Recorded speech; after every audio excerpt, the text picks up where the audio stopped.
Well, we were talking a little bit about the research SEMPO has been doing, but you're probably best known for the research you have done, the famous eye tracking study you did, the original eye tracking study done on Google SERPs. Yeah, we're continuing down that road, and we got an interesting variation on that. You know, we did the first one in 2005, I think, or late 2004.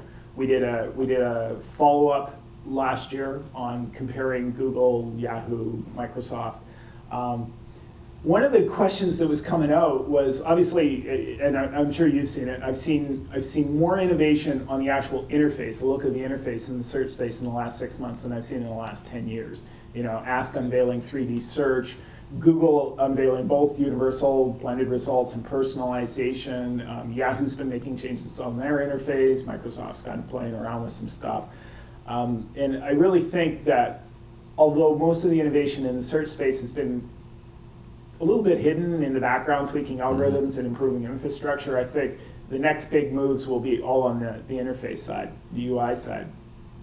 And of course, for us, watching what that user behavior looks like, the question is, okay, well, how's that impacting users? And obviously the engines are doing their own internal testing, but that tends to stay internal.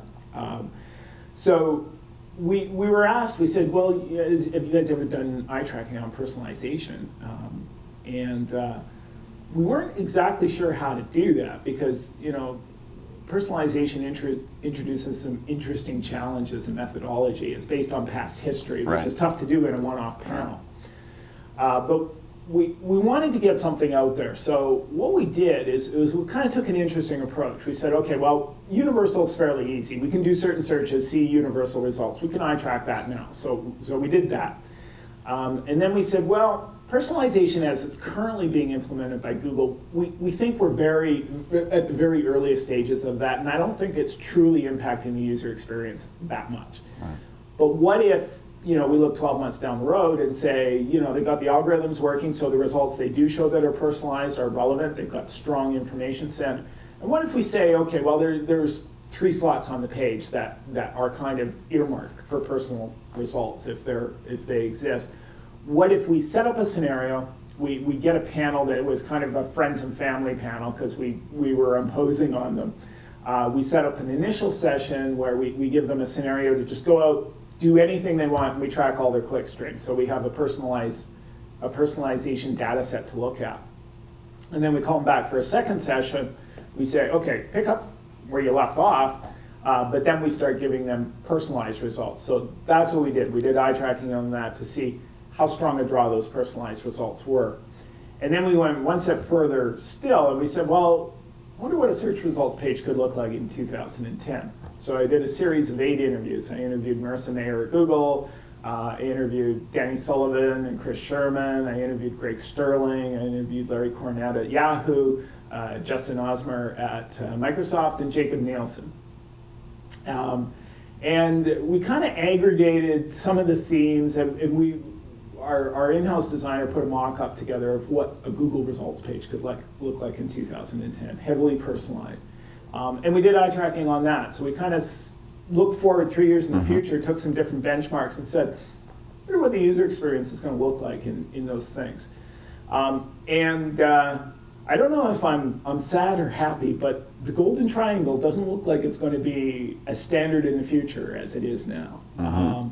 The introduction of graphics on the page introduces some really different scanning activities. We're used to interacting with a page that's predominantly text-based. So it makes sense to scan that in a linear manner. It makes sense to start at the top and kind of just work your way down. And that produces the golden triangle. Well, when you start putting different graphic elements like an image on there and a universal search result, suddenly the top to bottom scanning doesn't make as much sense. There's an image there, and the images could be appealing. It offers a different flavor of information set. So it tends to attract the eye. So what we're saying a lot is, if you have an image in the 3rd or 4th spot, you fixate there first, and then start your scanning there. So rather than the F-shaped scan that creates the golden triangle where you scan down and then scan across when something catches your attention, we actually saw more of an E shape, where the middle of the E is adjacent to where the image was. So you look at the image, you scan across, and then you make your choice whether to go up or down, and then scan the top or the bottom. So rather than kind of a linear scan, we saw actually what we call page chunking, where you kind of slice the page off based on where the image is. So it's everything above the image, everything below the image, everything beside the image. And then you kind of pick and scan those chunks as units rather than a top to bottom scanning. Now that's, in a lot of ways, that's not that significant a thing, but when you think about a fundamental change to how users look at search results, it suddenly changes a lot of it, because the power of the top sponsored ad is it's right at the beginning of the scan path. It's right where you tend to fixate and start down. Well, if that's suddenly not at the beginning of everyone's scan path, if it's different depending on what else is appearing below it, that introduces some very interesting implications for marketers. Well, just the fact that you got that image there and it's pushing the content down the page, you know, you're looking at a break now at the fold of 1024/768 at about position 3. Yeah. If you got weather or graphics or whatever up top, it can push it down all the way to 1 being the top result, organic result. And it's not only pushing the content down, it's changing the way you scan that content, so you combine those. Then you add something like personalization. When we did the test, we did it for the same query, and we showed one group basically what's coming out of Google right now, and then the other group, the mock-up we did with the 3 personalized results that happened to be in organic spots, 3, 4, and 5. So they appeared, but not in top spot. The personalized results outperformed the standard Google results by a factor of 2x in everything, in gaze time, in number of fixations, and a 3x plus lift in click-throughs. So personalization does work, and does work well when it's implemented really well. So if you have universal chunking your page, and then you've got personalized results appearing below that, now you're even drawing more attention from the top of the page down. So it's kind of a new ballgame.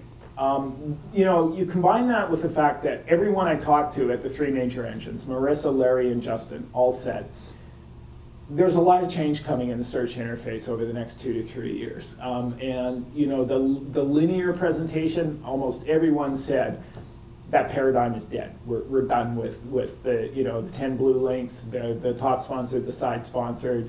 We just don't want to change it so much that it's jarring to the user. But we know that the future is a richer, more functional interface. We're going to be trying some new things. Right. So, not only are we changing how we're scanning the linear results, we're completely changing the look to be probably, in a lot of cases, more like what Ask has done with 3D search.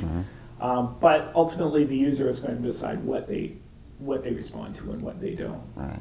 Now, you just put out this eye tracking study, correct? Yeah, it's actually, we did a special sneak preview for a few clients. That's out right now. So we're probably about a week or 2 away from making it publicly available. Okay.